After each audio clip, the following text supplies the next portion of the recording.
Welcome back to Math Dogs. If you're new to the channel, please comment, like, and subscribe. If you have any questions, please comment down below.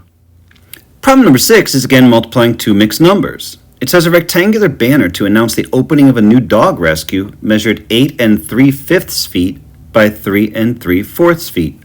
What is the area of the banner?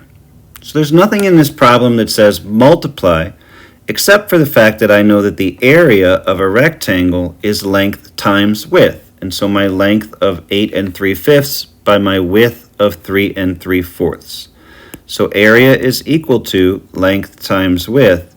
I'm going to multiply 8 3/5 by 3 3/4.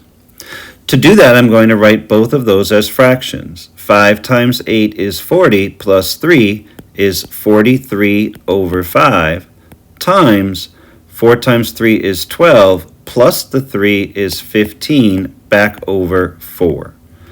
And again, like we did in the rest of the problems, I'm going to multiply across the top. 43 times 15, if you punch that into a calculator, you'll get 645, and 5 times 4 is 20, so 645 over 20.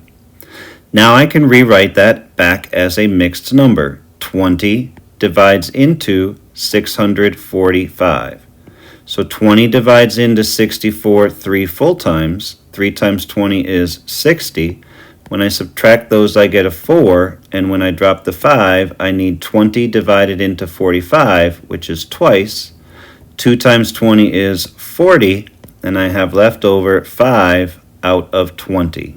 And so 645 over 20 would be 32 and 5 over 20. 5 over 20 has a common factor of 5, so I can reduce that fraction by 5 over 5 to get my final answer. The area of the banner then is 32, and 5 divided by 5 is 1, 20 divided by 5 is 4, and so it would be 32 1/4 square feet for the area of the banner.